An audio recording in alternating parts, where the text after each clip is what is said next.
Um, as a person, I'm very interested in both integrative psychology and psychoanalytic theory and practice, and integrative spirituality. And so, my next presentation, I'll try to put the other hat on and try to talk about what I think are the spiritual implications of what we are talking about during our time together. So I want to just begin. I want to in the beginning of this Facing the Dragon book, I have a brief section in there in which I talk about the forerunners in psychoanalytic theory and their insights into dragon energy, as I call it. And what I want to do in this first part is just to share with you a little more deeply about that, to give you some pegs on which you can understand the psychology of this. Uh, and so I just want to start with Freud. It's been real popular for people to sort of dismiss Freud, say Freud is outdated. And I've come to a fresh appreciation of Freud. And I've begun to realize that, when Freud was talking about the id, in his language, in German, it wasn't id, it was it. It was it. So that was a cute English translation that really confused people. It's actually confused people. Uh, and I came to realize that what I had been discovering and coming to in my own theoretical development, I call my own theory structural psychoanalysis, and I'm trying to understand the structure of both the what we call the great code that's in you for your personality's potential. Jung called that the archetypal self. And I'm trying to understand the major structures in that are not personal, that affect us all. And that's what a lot of my work has been. My work, some of you have some familiarity with my work, and it's simply building on a lot of that. But I'm trying to do what if you're interested in, if some of you probably have some interest in theory. Uh, I, I call myself a Neo-Jungian, meaning I'm not a classical Jungian. I don't believe that Jung's work is the Black Bible and so on. I'm not a post-Jungian though. I'm trying to update what he James Hillman is a post-Jungian, and a lot of other people are post-Jungians.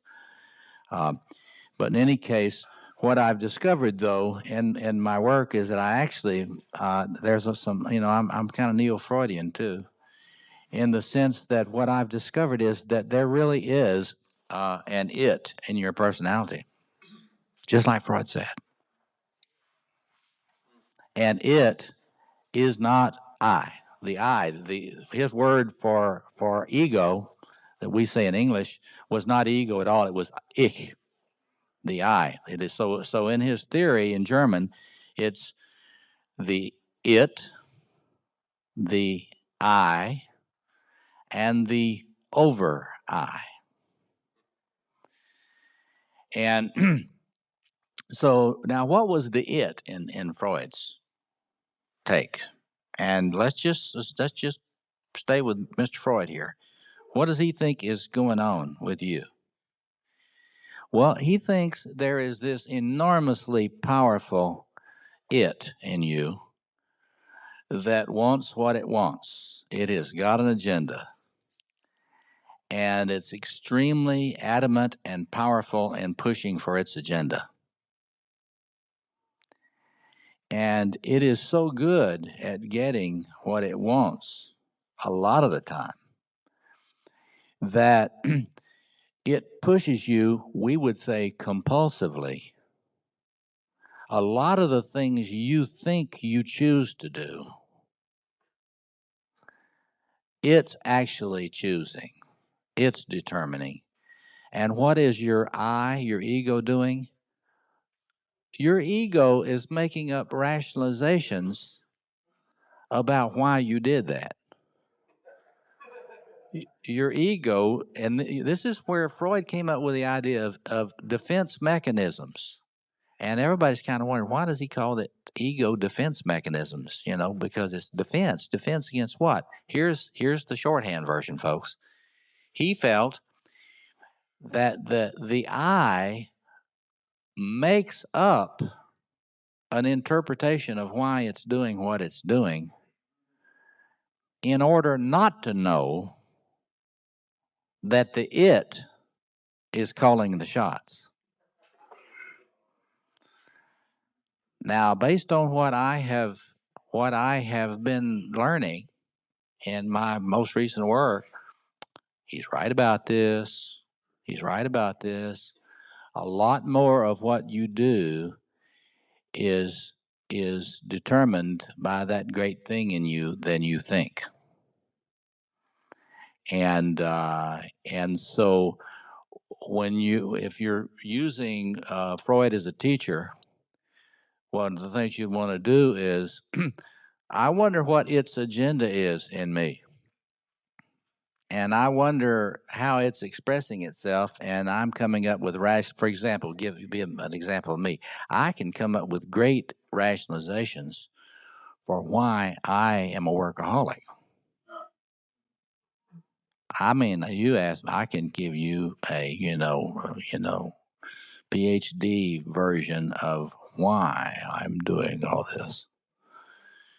But the truth is that the it is dominating me on that. And my I rationalizes, which is a defense mechanism.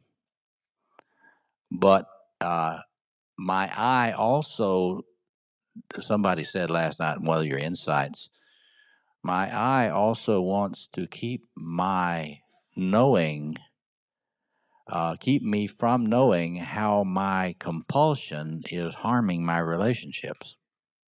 Do you follow me? So, in other words, the I is actually helping me lie to myself about what's going on with me. And are you kind of get what I'm talking about there? Okay, so so that is fundamental Freud, and it wants to get into the world. It wants to get into life. It wants to get into expression. It does not want to be ignored. I'm going to get there. And this collusion? Excuse me? And this collusion between the I... The I doesn't mean to be colluding. The I doesn't want to know how big this thing is that it's dealing with. The I is in a delusional innocence. That's fundamental Freud. The I is in a delusional naivete. Okay, now we've got the it and we've got the I. The key thing to learn from Freud is don't trust your I, because your I is lying to you. And you want to work to try to get your I better at seeing truth, but don't get too perfectionistic about it, because it's an inveterate liar. And okay, but we've got over I, the superego, über ich. According to Freud, this it is not stupid. It's actually extremely smart. It's actually a hell of a lot smarter than you are. And it's cunning. And if you wanted to be a reductionistic evolutionary psychologist, which is very popular today, you'd say it's been practicing a long time. And you haven't. See? And so you talk about trickster. This thing is cunning. And it has thousands of years, even back into pre-human history. You got a lot of pre-human history in you. There's a reptile in you that's still there, just purely scientifically speaking. And so this thing is very smart, and therefore it knows how to read environments. And so if it does not think it can get its way, it will often um, in its cunning try to find ways to create a regulatory mechanism. Actually, the Über-Ich is actually the formation of something which can keep the it from being destroyed in your incarnation. You see. So, in other words, when you start feeling wonderful, and then you start experiencing how greedy you are and how rapacious and how much of a rapist you are, and so forth and so on. If you're fortunate, you have been aided to have some superego structures which will shut you down before you get shot or in prison, or you see what I mean? That is the psyche. Freud believed that there were all these very, very powerful psychic mechanisms that are sort of the laws, the psychic laws that operate inexorably. And so one of these is that, if things work fairly well developmentally, there will be a superego form. And it doesn't always happen. And you can see that that a lot of folks today, in fact, increasingly, folks are not developing superegos, and so therefore, the increasing amount of violence. If you're thinks it can take on the whole Chicago Police Department with your little 9mm. You get that. There are more of them, and they got more than a 9mm. And so anyway, you get so Freud. What Freud is doing is really very powerful, fundamental clinical insight. He's watching people, and he's watching how overwhelmed they are by things that they don't even have a sense for. He's watching and seeing that some of them develop a inner structure, the superego thing, in his view, that enables them not to be killed by civilization. And the I is struggling to try to get the it into the world without it getting killed. You see there? And so from all that I've been looking at, the thing where I think Freud, the place where I think he did not quite understand what's going on in there, is that he made this radical distinction between the it and the superego. I've actually come to believe that that Über-Ich, especially when it's crushing in its criticism of you, when you fly and then you crash and then you just feel like you ought to die. That's actually just as grandiose. The superego part, the Über-Ich, is just as grandiose as the it. It's just that in one expression of it, it's really centered right there in you, and in the superego, you experience it as over against you. And later on, we'll see in Jung talked about the way that the great thing in us will take an adversarial stance toward us. if you're not respectful of it. That's a way to think about the superego. It's not really, in my view, it's not really a separate structure at all. It's simply another expression of this great thing in you. And when you swallow the great thing and you're trying to manifest it totally shamelessly, uh, it doesn't need to be expressed in that superego form. But when you get a little scared, it doesn't disappear. It just becomes adversarial against you, and it starts attacking you. So those of you that have scathing, hostile self-talk in your thoughts, some of you know what I'm talking about. Scathing, hostile, the world would be better if you were dead. Those kinds of thoughts, in my view, they're coming right out of it. It's pissed with you then. You little fucking little worm. Why can't you do better than this? Getting me into the world. I think suicidal impulses. I don't think any of them are authentically personal. I don't believe that any suicidal impulses are ever authentically personal. They never express your true self, ever. They are always, in my view, from the it, except in those cases where, say, a person like a friend of mine has Lou Gehrig's disease, and the family situation is horrific, and he's probably going to work with the Hemlock Society in order to end it at its optimum time for everyone concerned. I don't think that's it. I think that's a man trying to be as generative as possible with all the people he loves.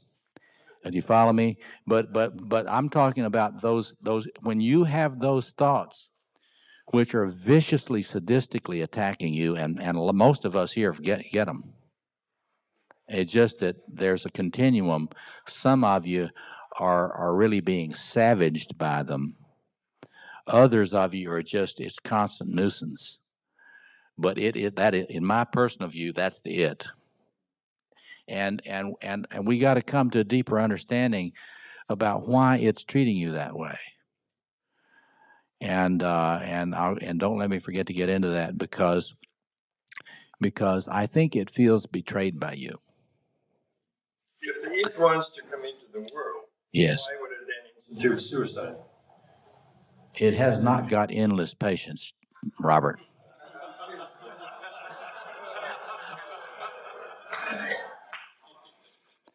In other words, Jung was. I'll get to Jung in a minute, but he thought the Hebrew God in the Old Testament was a more adequate treatment of the way the it really is than the New Testament stuff. And I'll complexify that more the next time I talk about the spiritual stuff. But there's something I have come to believe clinically. Forget the spiritual stuff. I have come to believe clinically, and if I were working with you, one of the things that I would try to instill in you is an understanding that the it in you has not got infinite patience. It is serious, and if you want to go the worm route, it will hate your ass, and it will not rescue you. It will crush you, and there is enormous evidence for this. I mean, enormous evidence. And just clinically, any experienced clinician that really works with troubled people sees the wreckage all over the place. So those romantic classical Jungians that think that the archetypal self is sweet and nice and endlessly patient, and just trying to nudge you a little further. Oh boy, is that romantic and wrong. It is going to assault your ego. It's going to assault your ego if you don't get respectful and cooperate with it. It goes to the machine, really. Is that it goes to the machine? That expression. I don't think that's what the people that use that phrase mean. Well, we're not talking about a ghost here. I mean, you can talk about what we're talking about here in all kinds of languages, including evolutionary psychology, evolutionary biology languages. You don't need even psychoanalytic language to talk about this, but it's just important to know that you've got an awfully big thing in you, and it's got an agenda, and your ego really needs to, as Freud saw, your ego needs to find creative ways to cooperate with it. And if you really see what Freud's original vision was before the so-called ego psychologists fucked it up, uh, uh, he knew the ego had to mediate, that the ego has got to be really, it's got to be good, it's got to be really good. The I has got to acknowledge what it wants, and it's got to try to get it into the world. And it's got to try to get it into the world in terms of work, creativity, love and work.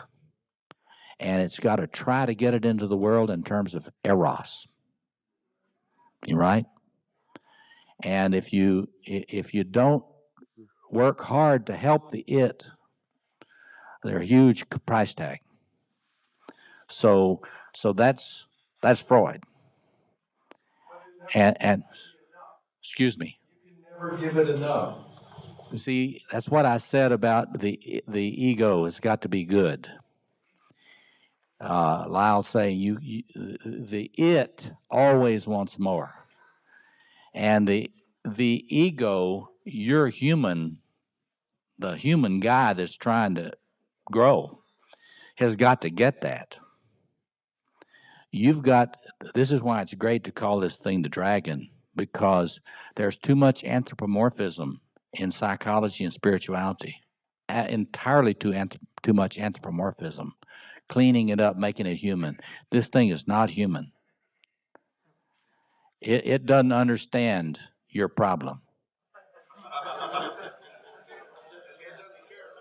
You have to understand that it does not get being human, and it really doesn't give a shit about it, at least in the beginning. I've come to think that it can learn, as Jung thought. I believe it learns from a relationship. But it doesn't mean it starts being human. Just get that clear. It never stops being a dragon. You follow me? And yeah, one more, and then I want to go into Adler. Yeah. It's like David when he's appealing to Yahweh. He says, "Remember, Lord, that Thou art divine, and I am but a mere mortal." There it is. There it is.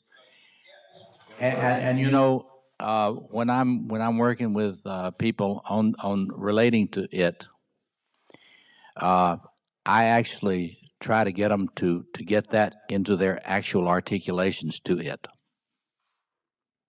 And to have, when we say push back against it, it's not pushing back in a smart ass way. You don't ever want to be smart ass with this big thing in you. But you got to say, I'm human, and I'm trying to be human, and you have to just understand I'm going to be human. And we'll get later to other things that I think you need to say to it. But What does it want from any individual person? It wants different things from the different people. How does it know which one to it wants totality, everything. From everyone it is. It wants everything from everyone. You got to get a sense of how big this thing is. You've got to get a sense of how ambitious it is. And so that means that if you get into you want to write poetry, It's not ever going to be satisfied with your poems. You have got to get. It doesn't understand how hard it is to write a poem until you tell it. Wholeness? Excuse me? Contextually, does it or It's totally committed to wholeness. But you have to understand, not in the romantic New Age sense of that. It means get the fuck out of the way so I can manifest in my fullness. This has to do with addictions. Like when you think about the terms of addiction, this is what's behind the This is the driver of all addiction. when there's not enough whiskey in Texas. Or Kentucky. You got it. You're reading me. This is the genius of Freud. He saw this, and you know what the Freudians have thrown away? They don't, the most Freudians today, people out of that tradition, don't get it. They don't get that how right he was about this. Only a few really classical that really know, who really appreciate Freud, really get this. Now Adler, let me go briefly through Adler. You know, I was trained as an Adlerian analyst before I became a Jungian analyst. And Adler didn't like, you know, he wasn't as much of an intellectual as Freud, but he had an incredibly wonderful, what I like to call, you know, bullshit indicator. I mean, he was fantastic at clinically just seeing what people are up to. And in his thought, he's always watching how you're moving, and he's watching what you're up to. He's watching what you're doing in the world, not what you're saying, you know. And Adler came to believe that, and he thought he was totally on the different thing than Freud. That's the interesting thing about tribalism, you know.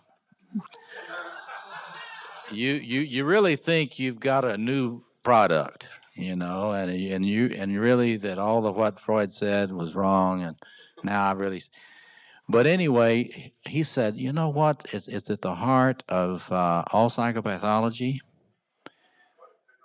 Psychopathology. What, Adler's view, what is at the heart of all psychopathology? It's a bogus claim of superiority and entitlement. An unconscious, largely unconscious, bogus claim to entitlement and superiority, one that enables me to live without cooperation and without care for anyone else, and enables me to organize my world vertically instead of on a basis of being with. So when Adler would meet you, he would determine quickly how much your world is organized vertically in terms of status. And the more you were preoccupied by, you know, Lord, which one of us will be first among you? Then Adler, that's crazier. You're crazier. No, that's fundamental. This is fundamental Adler. If you want to look at Adler, look at these two wonderful books by Heinz and Rowena Ansbacher, just called The Individual Psychology of Alfred Adler and The Superiority and Social Interest. In two books, you get the heart of Adler. But this is his primal insight that that really crazy people organize their world vertically, and they have an unconscious sense of superiority, which comes out in your own idiosyncratic way. I mean, you know, everybody's got their version. But behind all of our inferiority feelings, he says, beneath every inferiority complex is always a superiority complex. Now, he didn't identify that with the id. What the hell is that? He didn't get that that's the it that Freud was talking about. But he saw it. And so if he were working with you, he would try to work with you and try to figure out where that hidden claim to a bogus, uh, immature, non-cooperative entitlement, where that is, how it's built into the way you think about everything, and what it's doing in your relationships. Then he would try to help you understand the way you're thinking and the way it's helping you keep that commitment to that bogus superiority. And after he got you to the point that you could admit that and work toward being more cooperative and expressing more social interest, you can say love, being more loving, then as far as Adler was concerned, you're cured. Um,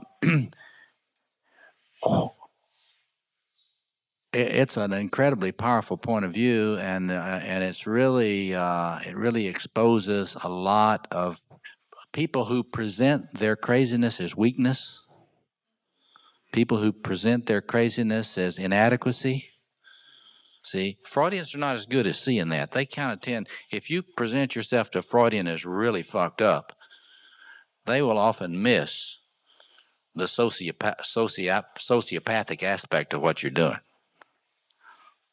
Did you hear what I said? Okay, let me go over that again.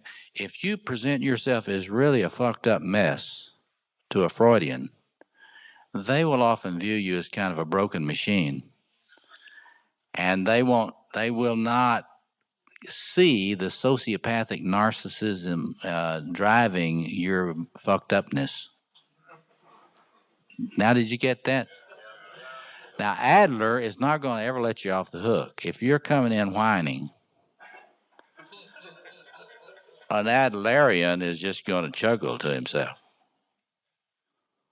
and then start working on trying to help you find, why do you think you're exempt from all the shit that life brings?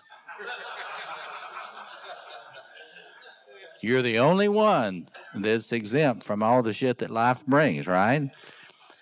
And so some of you actually had insights about that in your comments. Those comments are amazingly honest and insightful that you've been making about your own grandiosity. I'm very impressed and amazed at how, shit, I even had you in analysis for 10 years and you can be that honest. But I mean, look, but you remember there was a number of comments that were really honest about that kind of participation in the whining. The kind of the sociopathic participation in the whining. Okay, good. So Jung, the thing that Jung brought. Let me wrap this up, and then we'll open it up for some dialogue for the rest of the time I've got. Jung really made a revolutionary discovery, and he, for the first time, could see that this great thing is an actuality in the psyche that's really an integrated actuality, that the archetypal self drives both what Freud called the id, and it drives what Freud called the superego. That's the archetypal self in its adversarial manifestation. And he understood that it has tremendous inflationary tendencies.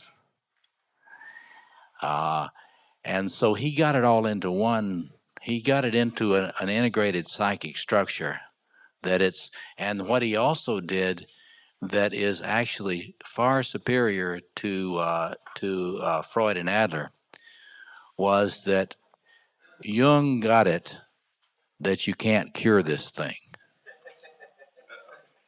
Because the Freudians actually think that, you can actually get this to, if you had enough analysis with me or the right analyst, you could get to where the id would not be a big problem anymore. except when you're really regressed. And even the Kohutians, I don't have time really to go into Kohut much, but I want to say a couple of things about Kohut and his tradition. But Jung got a radical insight that I think is important for us. It is going to be always with you. It is manifesting in your psyche. There are four big fire hoses, in my view, and they are blasting dragon energy into your psyche through four doors, and it's not going to stop. And Jung and Edinger after him, and just a few of Jungian. A lot of Jungians have lost a lot of the importance of this, just like the Freudians lost a lot of the importance of Freud's early insights. But I think that's the contribution of my work. I think that these energies come in. The fire hoses are not all over the place. I think that it's quite clear that your grandiosity, these dragon energies, are going to, in most personalities, they're going to come in one or two doors more than in others.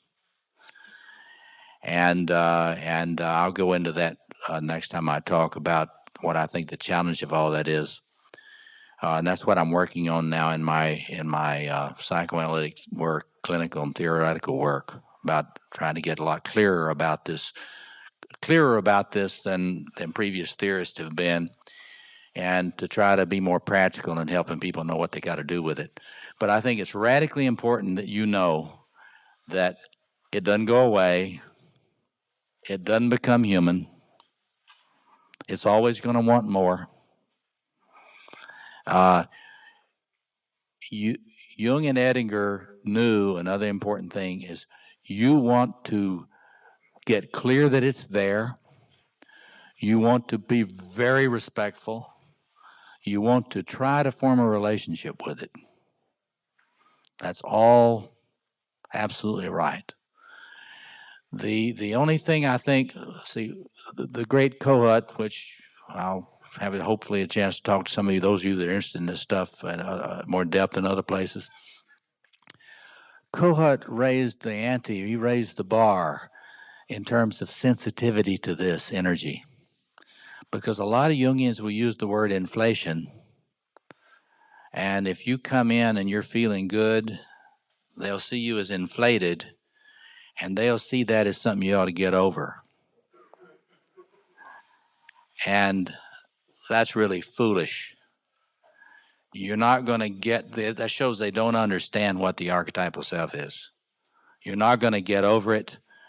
The issue Kohut and those people learned, they taught us, the key is regulating this energy. Like they were really the first ones. They were really the first, and only a few of them, but Arnold Goldberg is a really wonderful follower of Heinz Kohut. Because most psychoanalysts, even to this day, and this would include those in that school, they have a fantasy that they've been analyzed and now they don't have it anymore. But Goldberg got it. He would go around and he would say to us, I really need my exhibitionism is needing, my grandiose exhibitionistic libido is needing mirroring today. And I'm really not feeling acknowledged and seen enough. And he would put that on the table. And this is actually a kind of a revolutionary move in befriending this dragon. Because if you can't say that, if you don't know how hungry you are for attention, this thing is real unconscious in you, and it's really fucking with you. So you need to understand that this thing in you, it really wants a lot of attention. And it's going to do everything it can to get it. And so Kohut really moved us to a new place of empathy with that. And for the first time in analysis, and hopefully we don't lose this genius contribution of Kohut, that we don't lose what he gave us, that the appropriate attitude of a healer to that thing in you that wants to be seen and celebrated is empathy. And the task ought to be try to get it a hearing and try to get it into the world. And and so so if for example, if I'm working with you, and I never doubt that that's in you, and it's wanting now, it's wanting to be seen. And my job is to figure out what's happening to it now, what's happening to that great thing in you, because you are relating to it in some way, unconsciously or consciously. And the important thing is to help a person. I call the task optimizing, and I want to shut up. But the goal in psychoanalysis, in integrative psychoanalysis or psychotherapy, integrative psychotherapy, is to do whatever you can to help a person become aware of this thing and get into a more creative relationship with it, a more of a partnership with it. That is the hope for their optimization. Any other tactic is doomed to failure. Any other approach is doomed to failure. And I think if you think about it, you'll see why I would say that. Any fantasy that you're going to do away with it and cure it is a total joke. You can medicate it down. You can medicate somebody into a stupor, but it just makes them incapable of being who they could be. You follow me? And you can't behavior therapy them out of it. You can't cognitively therapy them out of it. The only real legitimate goal, in my view, for integrative psychotherapy or psychoanalysis is to help somebody become aware of it, try to put out the feelers to it, try to be respectful, and try to go slow. And we'll talk about that. But in summary, yeah. Children and the greater lovingness, do they have a smaller dragon than the men? Absolutely not. Absolutely not. No, just because I purposefully in these first five, the first five books on the masculine manifestation, the archetypal energies, I think that men are more likely to kill you, and we're bringing a lot of devastation into the world. But female grandiosity is just as huge. It simply manifests differently at different times in life. It's a different life cycle pattern on it, but we need to have empathy for all people struggling with this. The appropriate attitude is never condemnation, never judgmental attitudes. And if you find yourself being judgmental toward exhibitionistic, arrogant people, you just don't understand, because it's it that is invading the human, and the human, as Jesus said, "Forgive them, Father, for they know not what they do." And I think that the appropriate attitude toward all grandiose acting out is basically one not of condoning it, but of having empathy for the human being that is in this horrific struggle with it. So let me stop there, and I've got about 10 or 15 minutes to interact with you around this. And back here.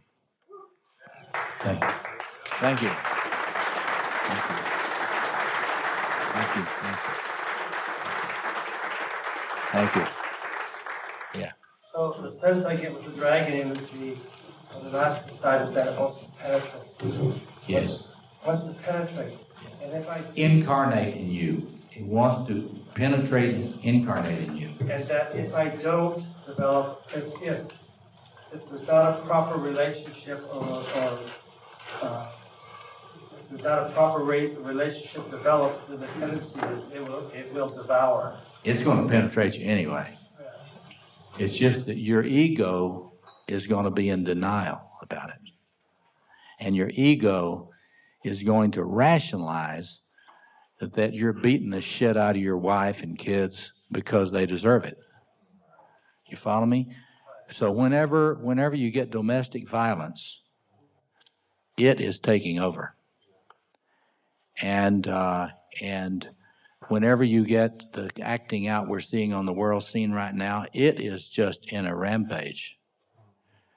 And whenever you see rage, anytime you see rage, it's always a manifestation of it. When does the over-I? The over-I?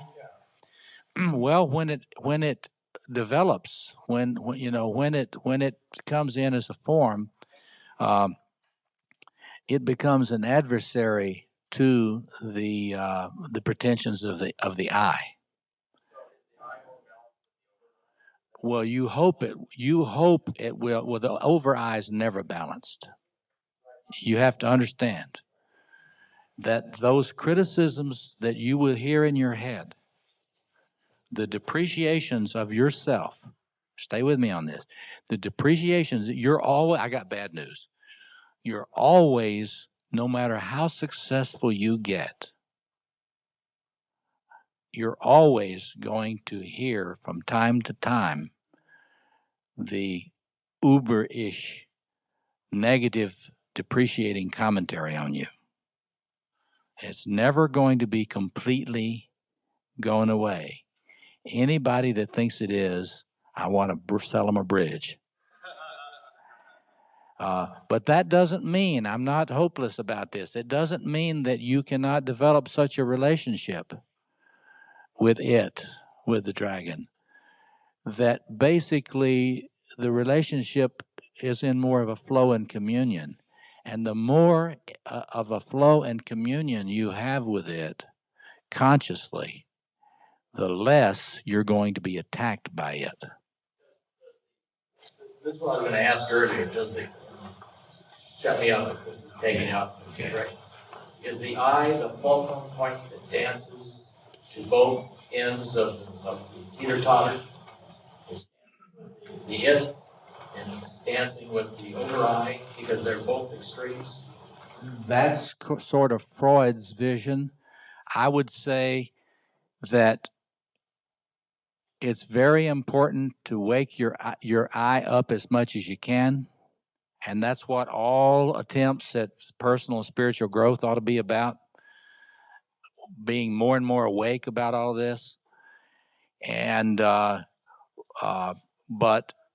the actual balancing, you actually have to create, I think, what I call an inner temple. You've actually got to create an inner vessel that in my business we call the system self. You've actually got to create a little s self structure that's like a bucket, a vessel, a bowl that can hold energy, appropriate amount of energy for a human. That's right. And the ego has to be participating in the architecture and the construction project, but it is not the ego that's being built. There's actually a structure in you, in your system, that you're trying to build. And so if I were working with you, I would be really upfront with you. We need to assess how your system self is doing. And what do we need to do to make it stronger? That'd be the first thing I would cut to. Then I would never get to the idea that you're ever going to have a time when those fire hoses are going to turn off. And that's where the spirituality comes in. I'll talk about that next time. Yeah, back down here. In recovery, there's a lot of experience with the dragon. Huge. And when you say, cunning, I was thinking of cunning, baffling, powerful, so it's right there. But their approach is different. And this is probably very important in terms of it, because, you really do have to kind of come into contact with the dragon and acknowledge it. But there's a stress on the spiritual side of things. Well, that's absolutely. Next time I talk, I'll emphasize why I believe that's accurate and why that's necessary. I'm teaching now. I'm teaching psychiatrists and psychologists and social workers and so forth why, if they do not form a partnership with spiritual communities and spiritual traditions, that they are grandiose as hell. And because secular therapies cannot fix this problem. It's not possible structurally to fix it, and I'll try to explain why next time I talk. But I've got to go on. Yep. Okay. I experience this when sometimes I'm talking to my wife, and I don't feel she's hearing me, and I start yelling, getting louder. And I'm yelling at her, "You're not listening to me." And that's not you talking. Yeah, and I see this, and the more she says I'm listening, the more I yell, "You're not listening," and this feeling like, and the only thing that I've been able to go to with that is to be silent and say, "I can't talk right now. I need my space. I want my cave, whatever, you know." And disconnecting at that point is a good idea, because what and this is a problem we've all got, what he's just talking about. You got to realize that the dragon is pissed off because it's not being treated with respect there. But you're losing your boundaries with it. And so you need to go away and work on your relationship with the dragon before you come back to your spouse. Because the only hope for us humans on this planet is that we connect better to this thing consciously, and we stop acting out all this rage and violence in a horizontal sphere with other humans who are not really the problem.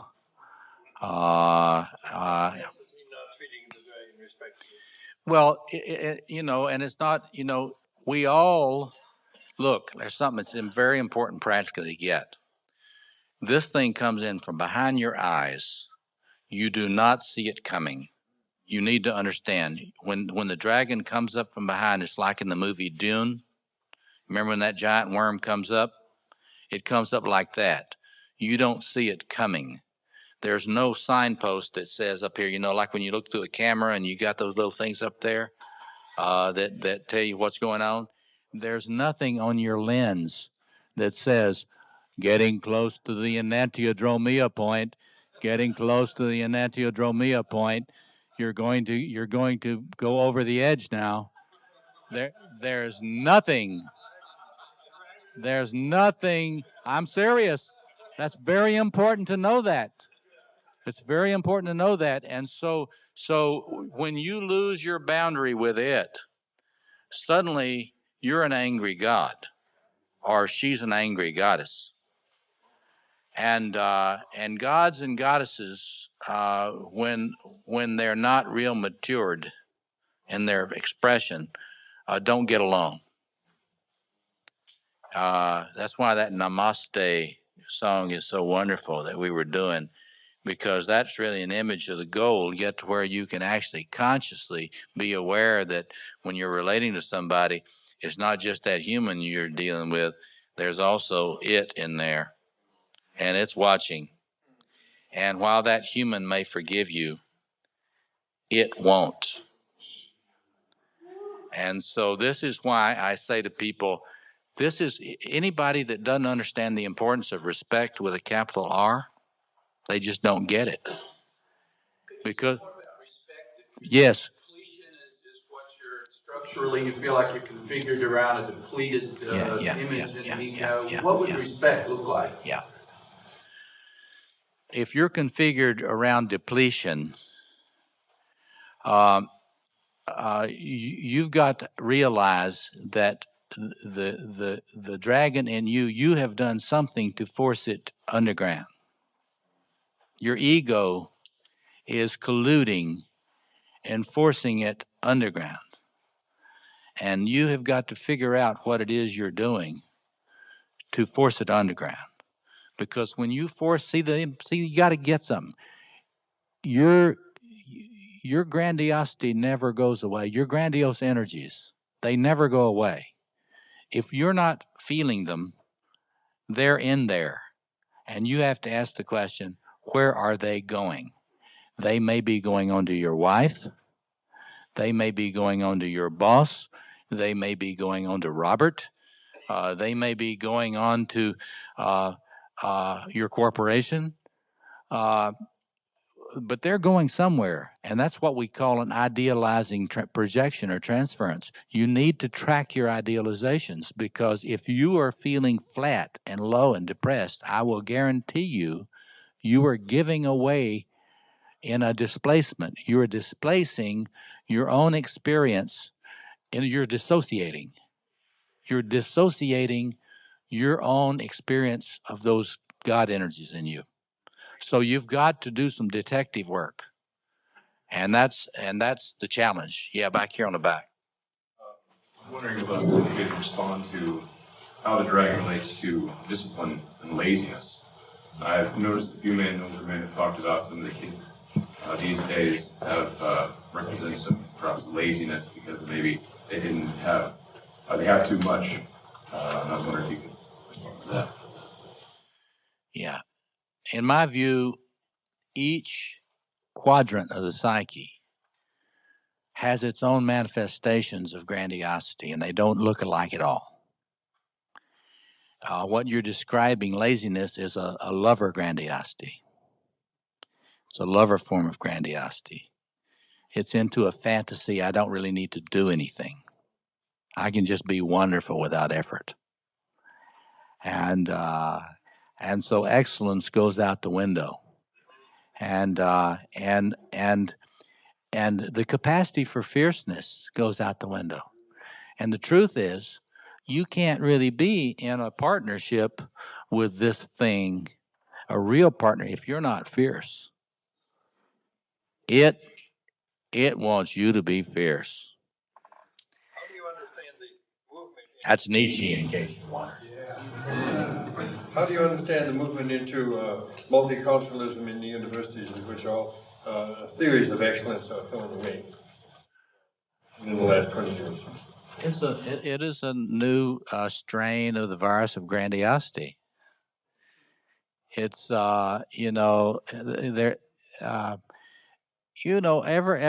every tribal strain of grandiosity is pushing a truth. So don't assume that a grandiose manifestation is not carrying a truth, because it usually is. And so multiculturalism, it's a kind of in a sense, it's kind of what I would call a royal grandiosity, a kind of a royal grandiosity. It's a certain form of king or queen grandiosity. That is to say, in a royal grandiosity, you're not into competition. There's enough for everyone, and every sheep, every single pearl, every single sheep, has to be given its own individual valuation, which is its and its alone. Now, you have to think about how that's a royal grandiosity, because postmodernism and a lot of the multiculturalism really pushes a certain form of incredible narcissism. It can't come up with a critique of narcissism. My tribe, my race, my class, my national background, my sexual preference. Everything is about my social location.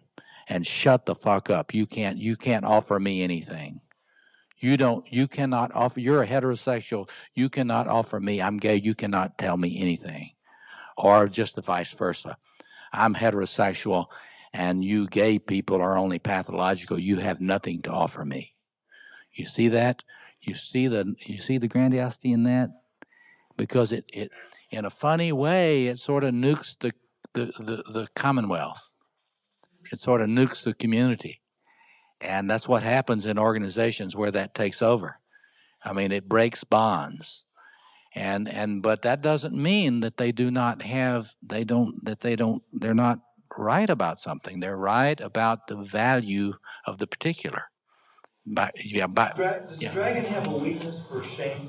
Because I'm thinking, the first thought I had when you said this professor talks in the class and tells him what he's feeling or he's eating today, I'm thinking, wow, that could be a seriously dangerous thing, because he could, I mean, a lot of people could have, oh, shit, shame him. And it seems a lot of the examples of the dragon getting violent is when the shame comes in. Yeah. No, you're right. You're right. See, if Goldberg did not know what he was doing, and if he had not really worked on befriending, what I call befriending his own grandiose exhibitionistic self, then he would be in danger of being shamed. But if you've done your work with your own dragon energy, it's a lot harder to shame you. It's a lot harder to shame you, because shame is what you're going to feel when it's going to express. It will express its presence in shame when it is not seen, acknowledged with empathy, and even celebrated. So anytime you have shame, see, these Cohoutians say that the underside of narcissism is shame. And they're right, but the important thing to know is that anytime you feel shame, it simply means that you've got to do a better job of being empathic and relating to it, because it is vulnerable. I have learned recently, working with people on this, and this is important. You're really getting on something very interesting, and that is, it is very vulnerable. It is very vulnerable to being discounted, not seen. It hates being not seen. I actually have come to believe it has a longing, that a lot of your longings are really its longings. It longs to be acknowledged. And that's a different picture of just than the really, killer Thor part, or the Incredible Hulk part. The Incredible Hulk thing comes up when it is not acknowledged in reactivity. So I've come to think that in the people I work with, that there is a being in there who is really longing and very vulnerable to slight. So I think that you're onto something there. Yeah, back here. Yeah. There's some room here for irreverence, because I really think you have to say also, or admit, that the dragon really doesn't respect that much. It doesn't really respect your respect. It appreciates it, and maybe it's not human. Let's be clear. You can't really curb the dragon. Let's be clear, it's not human. Yeah.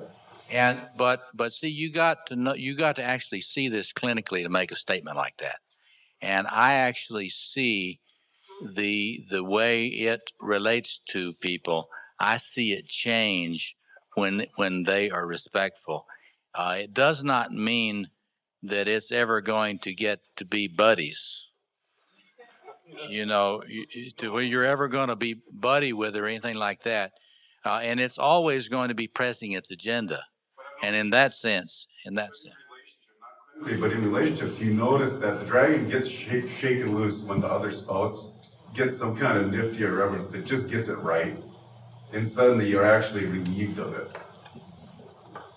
There's ways in which you actually get shaken out of it. What is your relieved of? What are you relieved of? Well, there's a way in which you kind of fuse up, take yourself too seriously, in line with what I think the man in front of me was kind of talking about. But there are times when you actually get out of it. I just don't want to forget. That's sort of the irreverence of the spouse that actually oftentimes shakes it off. Well, humor and prayer. Humor and prayer are your big tools to deal with this stuff. And humor can, why is the laughing Buddha the laughing Buddha? I mean, it's like if you really get into that Buddha nature, you better be able to laugh. So there's something to that. We're out of time here. I've gone over. We need to stop here, and we can come back to this when I talk more about the spiritual implication of this. Sorry, Craig. Thank you very much.